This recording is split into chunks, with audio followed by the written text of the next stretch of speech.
পহেলা বৈশাখ উপলক্ষে হাসিনার প্রতিকৃতি আগুনের ঘটনার সিসিটিভি ফুটেজ পাওয়া গেছে।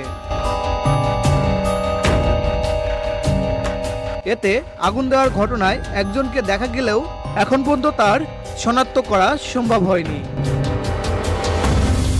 কালো টি শার্ট ও মুখে মাস্ক পরে চারুকলার মাঝখানের ৩ নাম্বার গেট দিয়ে প্রবেশ করেন এই যুবক। সে কোথা থেকে এসেছে সেটা বোঝা যায়নি। ভিতরে প্রবেশ করার পর প্রথমে ছেলেটি লিকুইড দেয়, তারপর পর্দার আড়ালে চলে যায়। এরপর ফুটেজে আমরা দেখলাম অগ্নিশিখা। এর মানে হয়তো সে সেখানে লাইটার জ্বালিয়ে পরীক্ষা করেছে, তারপর হাসিনার প্রতিকৃতিতে গিয়ে ফায়ার করেছে।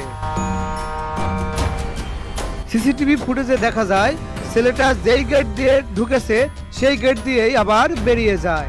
এদিকে বিশ্ববিদ্যালয়ের প্রক্টর জানান চারুকলার মাঝখানের গেট টপকিয়ে ভিতরে ঢুকেছিলেন। সে সময় ভোর ৪:৪৪। তার নাম পরিচয় এখনো শনাক্ত করা যায়নি বলে জানান তিনি।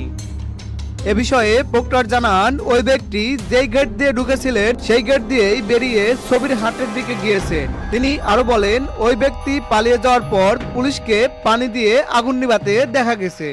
এই ঘটনায় চারুকলা কোনোভাবেই দায় এড়াতে পারে না। এই ধরনের পরিস্থিতি সৃষ্টি হতে পারে তা আগেই বুঝে আইন অনুযায়ী ব্যবস্থা নেওয়া প্রয়োজনীয় ব্যবস্থা নেওয়া দরকার ছিল। দায়িত্ব পালনে চারুকলা কর্তৃপক্ষ চরম অবহেলা করেছে। এ নিয়ে বিন্দুমাত্রও সন্দেহের অবকাশ নেই। প্রকৃতপক্ষে সর্ষের মধ্যেই ভূতের অবস্থান, এটা বোঝার আর বাকি নেই কারোর।